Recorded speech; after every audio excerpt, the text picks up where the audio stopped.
Hello गाईस, स्वागत आहे परत पुन्हा एकदा माझ्या ब्लॉगमध्ये. तर आज आम्ही घेत आहोत शेकोटी आणि इथं आहे वेदांत उभा आहे. मी इथं बसलो आहे, आयुष इथं उभा आहे आणि चैतू गेलाय खाली दुकानात. मी बसलोय, उभा नाही. तो आलाय वाटतं, आता येतोय. तुम्हाला एक गोष्ट सांगतो, आयुष्यात कधी प्रेम करू नका. का?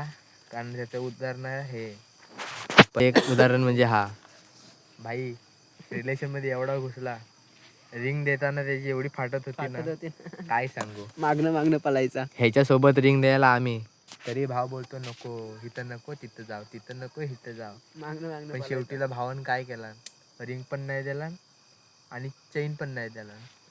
भावाचं काय झालं, त्याची ती होती तीन घेतला, रिंग हातात अशी घेतला आणि स्काय शॉटच्या बॉक्समध्ये टाकला, यूज केलेल्या स्काय शॉटच्या बॉक्समध्ये. तरी पण भाव देऊ शकला नाही. नंतर दोघं लागले बाई जाणे करायला आणि आयुष भाईला बोलले, आयुष ते रिंग आण.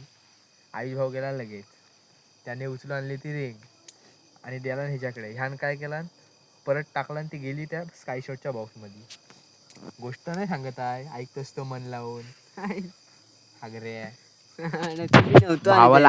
भावाला ऐकायची गरज नाही, कारण भाव आपला, काय सांगू, भावानं स्वतःच्या मस्तीने आपली घालवला नाही. आणि त्या जत्रेत मी नव्हतो गेलो.